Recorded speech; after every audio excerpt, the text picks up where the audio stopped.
We are now just 16 days from the 2018 midterm elections, and early voting has begun in some states across the country. But a group of 40 senior citizens in Georgia were told they could not participate in a Get Out the Vote bus tour.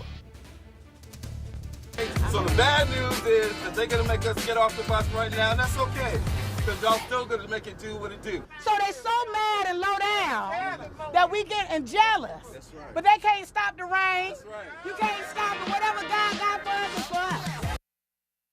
An administrator in Jefferson County told the Atlanta Journal-Constitution none of the seniors were denied their right to vote. He instead expressed concern about the seniors getting on a bus provided by a, quote, unknown third party. So here's a look at the work being done by Black Voters Matter. All right, y'all, let's rock it. Black Voters Matter. Every day, everywhere. Make sure November 6th is the next election cycle. You should be getting a card in the mail in a couple of weeks. All right, then. November 6th is important to us. More importantly, it's about beyond November 6th, beyond Election Day, because all those issues are still going to be there on November 7th. Are you registered to vote yet? Good. All right, then. Shaming people into voting has never worked. You've got to show what the benefits are. They've got to see how it's connected to improving their daily lives.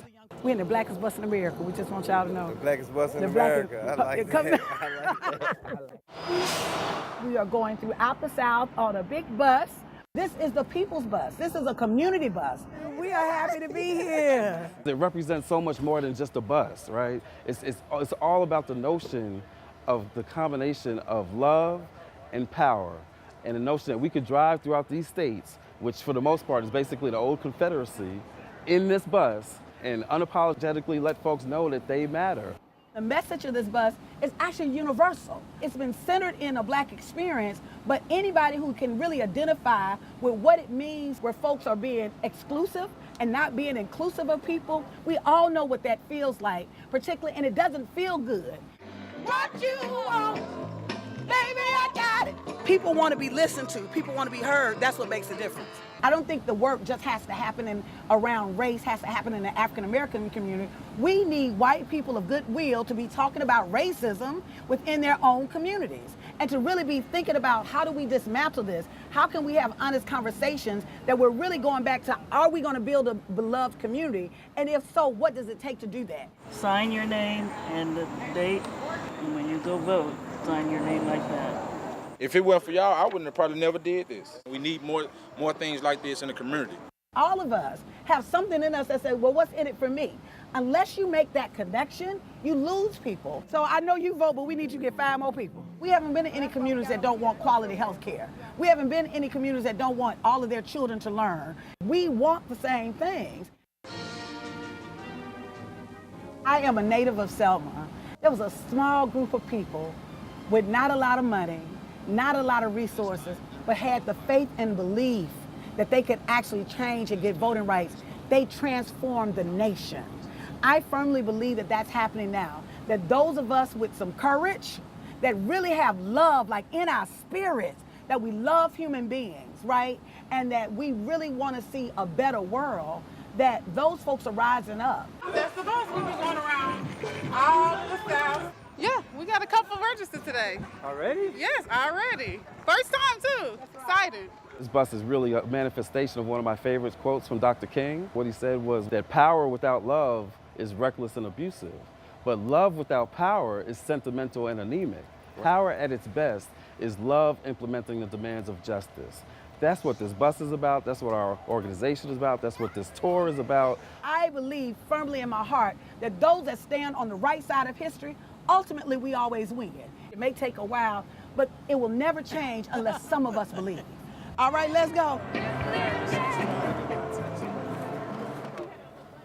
Joining me now, the co-founder of the Black Voters Matter Fund, Latasha Brown. Good to have you in studio. Good morning. So let's start here with this episode involving the seniors having to get off the bus. So you pull up the bus to this county-run senior center, the leisure center there. It's Jefferson County, 140 miles southeast of Atlanta. And you load up the bus with the 40 senior citizens, and then what happens? We're excited. We've got a rally inside. People are singing and chanting. You're on your way to the polls. We're on our way to the polls. And just as we get ready to pull off, the bus gets stopped. The director of the center came out and flagged the bus down. So our organizer, the local organizer, went off the bus to figure out why we were stopped. And then that's when we were told that, obviously, at the time, what we were told is that someone had passed by, saw the seniors getting on the bus, called the county commissioner's office. The county administrator had called the director and said, those folks need to get off the bus now. Why do you think they did that? Did they explain why? Well, later, what they said was there were several reasons. It's all forever changing. The first was that they didn't know us, and that we had not been vetted. You know, and interestingly enough, we had spent 2 hours with the seniors prior to that. So the seniors made a decision that they wanted to get on the bus, and they themselves had vetted us.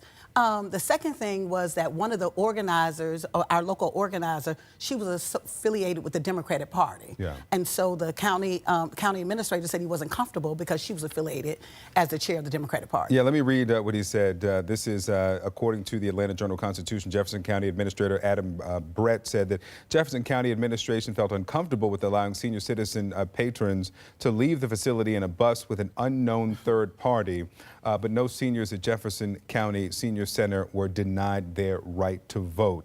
Why do you think it happened?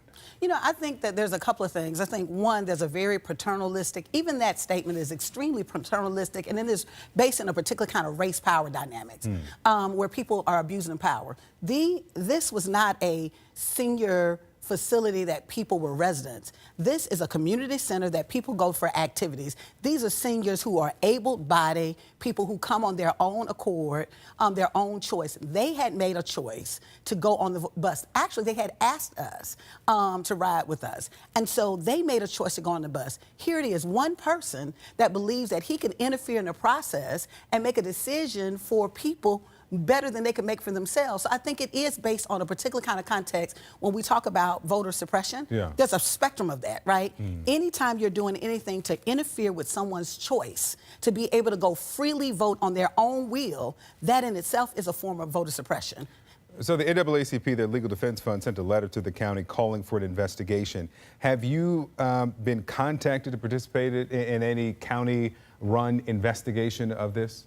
Well, we are partners. They are our attorneys that we're working with to really get to the bottom of this, because I think that what you see in rural communities, those of us that live in the South, you know, in rural communities, oftentimes there's an abuse of power. There are people that are in position that make assumptions, and then they implement whatever it is based on their assumption, an abuse of power. And that's what we saw in Jefferson County. He did not have the right to make that call. He did not have that right to make that decision. That was not his choice. Do you know if there's a countywide investigation of this yet?